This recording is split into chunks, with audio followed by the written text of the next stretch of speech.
It's a well-known story by now that Green Day, who led the way for the 1990s American punk rock explosion, got started in the Bay Area, and particularly at the now legendary independent and collectively run punk venue 924 Gilman Street, playing a style of melodic punk rock that took influence from 1960s pop rock and punk bands like the Ramones and Husker Du, which sounded a bit like this. And I'm looking back now at where I have gone wrong. But after signing to a major label in 1993 for their upcoming album Dookie, the band were subsequently shunned from the club that brought them up, banned from ever playing there again, along with any other local bands who dare sign with a major label and quote-unquote sell out. But is that the end of the story of Green Day and Gilman Street?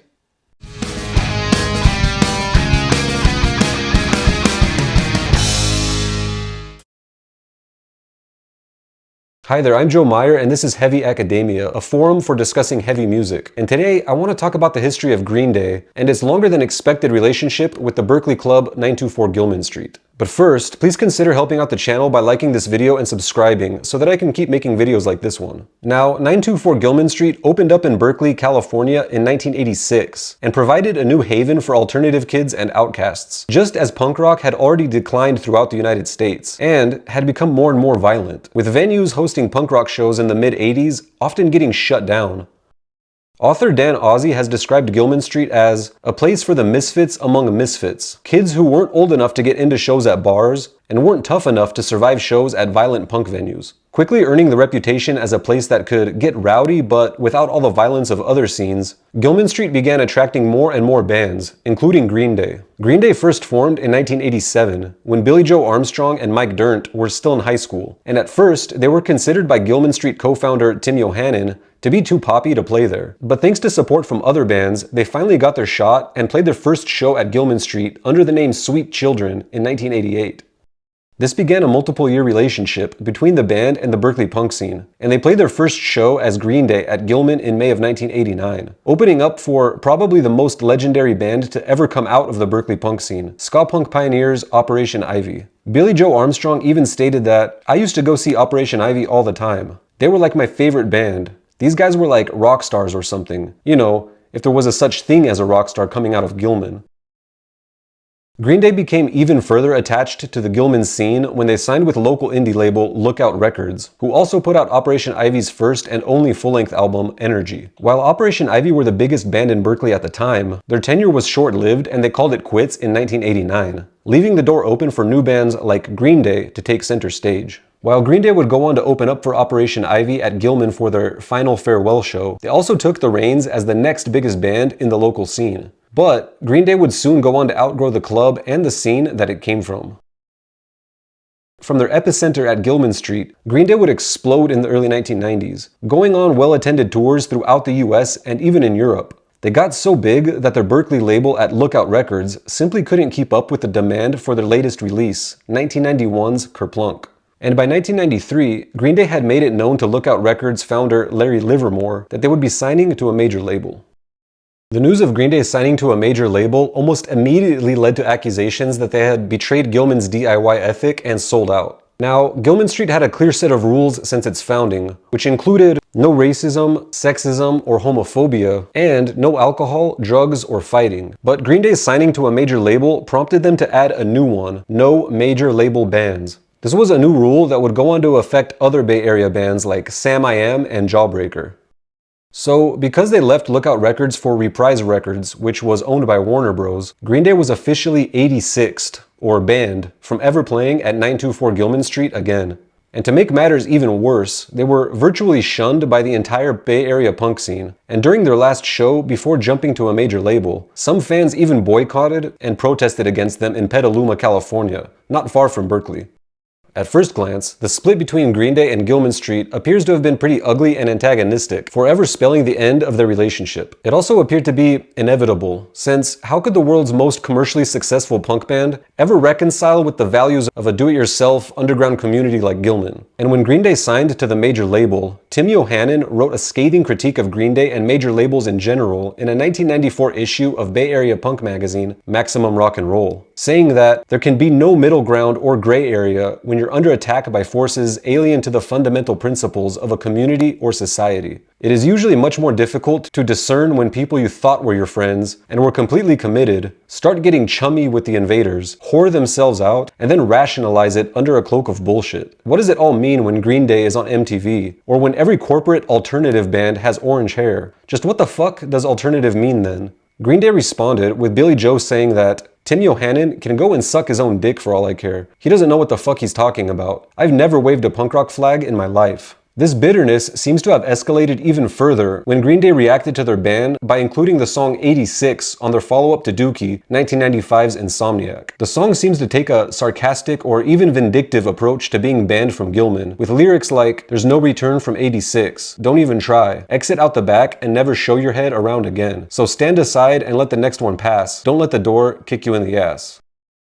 And it appeared as if Green Day would lead the charge in a new phenomenon of commercially successful bands, leaving their small scenes far behind them and cementing a sharp division between independent and mainstream.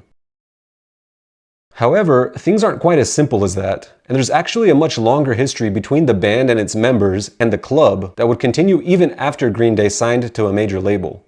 And in reaction to Green Day's ban from playing at Gilman, most people would probably join one of two camps. From the underground and independent side, some might say, yeah, Green Day sold out and ruined the DIY punk scene by commercializing it. While on the other side, some people might think, screw Gilman, who cares what a bunch of elitist whiners think about, while Green Day went on to go do amazing things and sell millions of records. But for Green Day themselves, the ban from Gilman Street was actually a hard pill to swallow. Even after they went mainstream and the ban was announced, Green Day played a final going away type of show at Gilman, which was packed with fans as the band bid farewell to their favorite venue. They would then go on to play yet another secret show at Gilman under the name Blair Hess, with about 150 people in the crowd.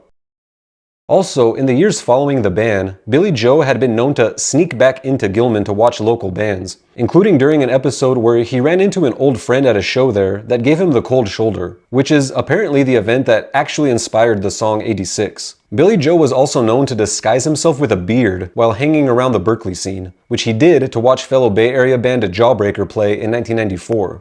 So I think it's safe to say that the Gilman Street venue meant so much to the band, especially Billy Joe Armstrong, that they couldn't fully turn their backs on it. Even as Green Day went on to conquer the charts for the rest of the 90s and 2000s, they only had positive things to say about Gilman. In a 1994 interview with Spin magazine, Billy Joe would say that, "We've played in front of 20,000, 30,000 people, and I still haven't felt the same thing that I felt playing in that place. There are bad shows I've had there that I'll remember for the rest of my life, and there's the greatest shows I've ever played." To which Mike Dirnt added, "The best shows I've seen in my life," citing local bands like Operation Ivy, Isocracy, and Neurosis.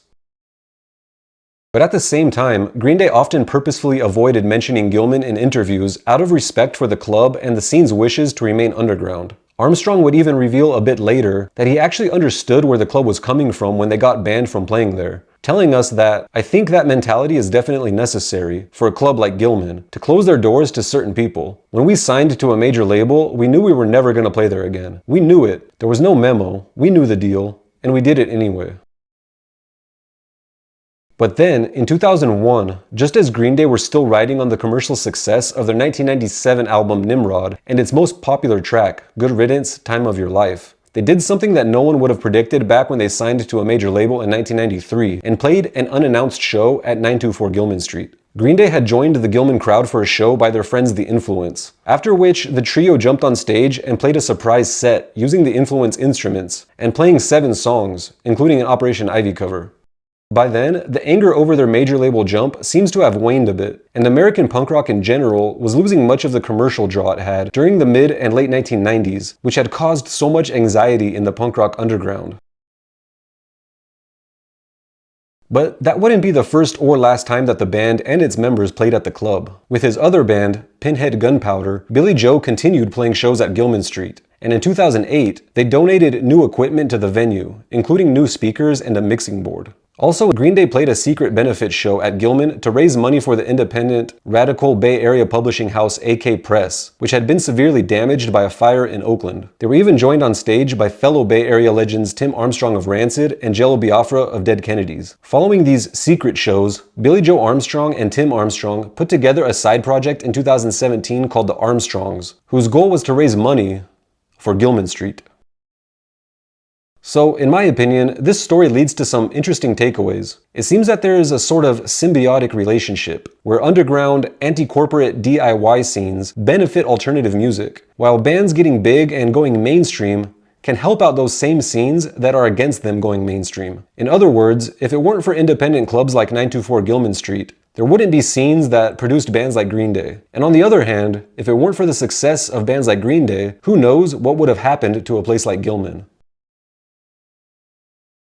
So does this story show that independent DIY music scenes aren't as incompatible with commercial corporate rock as people might think? Well, I want to know your opinion. When music becomes commercialized, does it necessarily have to alienate itself from smaller, more independent-minded scenes and vice versa? Or can the two actually benefit each other in some cases, even becoming interdependent? Let me know what you think in the comments, and thank you for watching, and I'll see you next time here on Heavy Academia.